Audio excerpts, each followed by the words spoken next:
আমরা 8 নম্বর করব। দেওয়া আছে a ইকুয়াল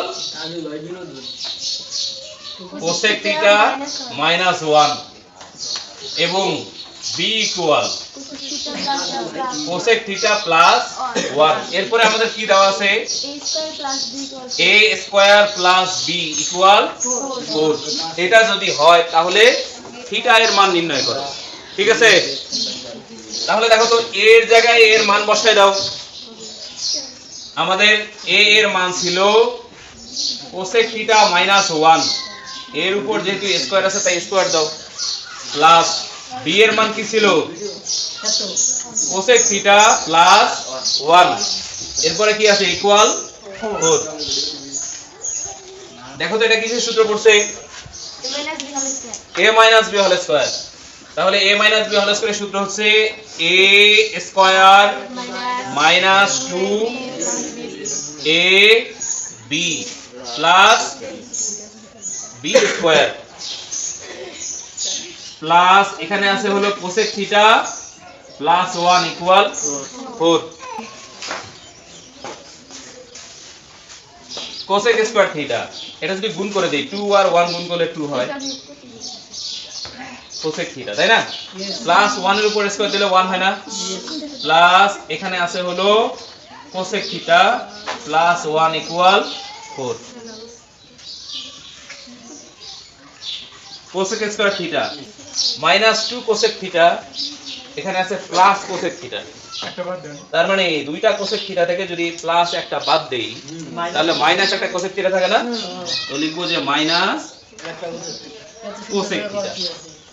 এরপরে এখানে দেখো 1 আর 1 যোগ করলে কি হয় 2, 4 টারে এই পাশে নিয়ে আসো, প্লাস ছিল মাইনাস হবে না। এখন আমরা এখানে পাই cosec square theta minus cosec theta minus 2 বিয়োগ করলে মাইনাস 2 হয়, তাই না? তো এটা কি করব মিডল টার্ম করব। কয়টা পদ আছে? 3টা পদ। কি করব মিডল টার্ম করব। তাহলে এখানে কোনো সংখ্যা আছে গুণ করার কোনো প্রশ্নই ওঠে না। তাহলে 2 কে ভাঙাও, 2 কে যদি ভাঙাই 2 কে 2, 2 থেকে একবার দিলে 1 হয় না, আমাদের তো এখানে একই আছে, তাই তো?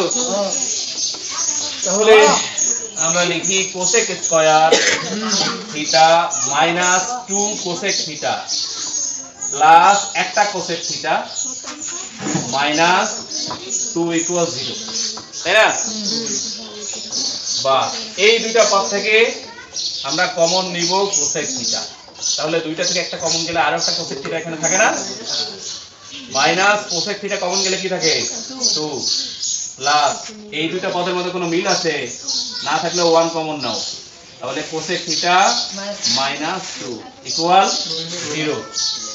এই ব্র্যাকেটের ভিতরে দুটো একই রকম না, এই দুটো থেকে একটা কমন নাও, cosec থিটা মাইনাস 2, আর এখানে কি থাকে এখানে থাকে হলো cosec থিটা প্লাস 1 ইকুয়াল 0। বুঝছে? তাহলে আমরা লিখতে পারি হয় cosec থিটা মাইনাস 2 ইকুয়াল 0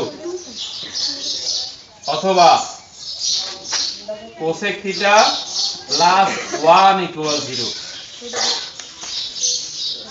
বা cosec থিটা 2 কে যদি ওই পাশে নিয়ে যাই তাহলে প্লাস 2 হয় না, এখানে যদি 1 কে নিয়ে যাই প্লাস 1 ছিল মাইনাস 1 হবে, তাই না?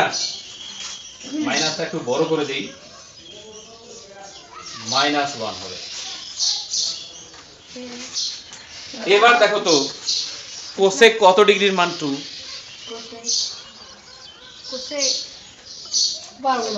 পারবা না? আরে সাইন রে যাও, তাহলে উল্টায় দাও, এই যদি এটাকে উল্টায় দেই, যদি এটাকে উল্টায় দেই তাহলে এটা সাইন হবে আর এটা হাফ হবে না, হাফ হবে না। সাইন 30 ডিগ্রির মান কত? হাফ।